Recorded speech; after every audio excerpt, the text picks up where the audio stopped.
Welcome to Chapter 24 of The Good Earth. As always, I will begin with a brief synopsis of the chapter, followed by some key points to pay attention to, and then finish off with some big ideas that the author is looking at, as well as asking some questions that I think are important to consider as you read the chapter. Chapter 24 begins with Wang Lung's oldest son, Nung En, asking to go south to be able to attend a great school there. But Wang Lung sees this as a useless waste of money because he already has enough education to be able to do anything necessary locally. His son argues that he wants to see more of the world, but Wang Lung is not interested in hearing any more about it. Then Oolong comes to Wang Lung and warns him that his son has been going to visit Lotus when Wang Lung is out working. At first, Wang Lung doesn't believe her, but then he realizes that it could be true. There have been some hints, and the behavior of both Lotus and his son have changed, so he contrives a plan to see if it is true. And sure enough, he catches them talking together.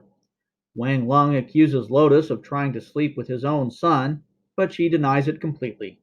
And you will have to make up your own mind if you believe her or not. Wang Lung beats both of them severely. Finally, he tells his oldest son to pack his belongings because he is going south in the morning and that he is not to return until Wang Lung sends for him. One other important point in this chapter is that again Olan complains about her health, but Wang Lung doesn't pay much attention to it. Definitely pay attention to Olan's health. In case you missed it, this is foreshadowing. Something is definitely going to happen later with this.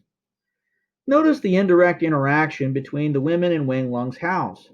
Despite appearing to have little contact with each other, Olan, Lotus, Cuckoo, and his uncle's wife all seem to be involved with each other's affairs, and all are maneuvering Wang Lung in one way or another. Notice that despite being the man of the house and in charge of everyone and everything, Wang Lung is pulled in many different directions. One of the subtexts of this book is the hidden power the women wield in the lives of domineering men and male culture and exposes the many weaknesses of men. Normally, at this point, I ask big questions about overarching messages from the book or topics to debate that may not really have an answer. But this time, I want to talk about the book itself. The last few chapters, and this chapter in particular, have been a big change of pace from how the novel started.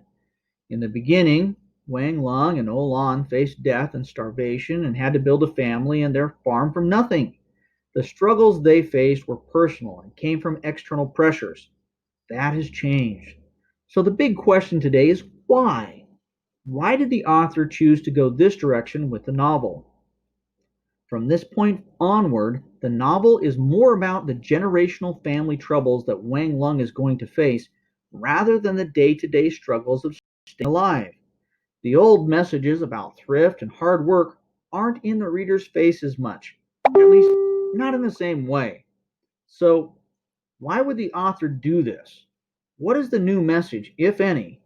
What is her strategy here for engaging the reader and communicating her message?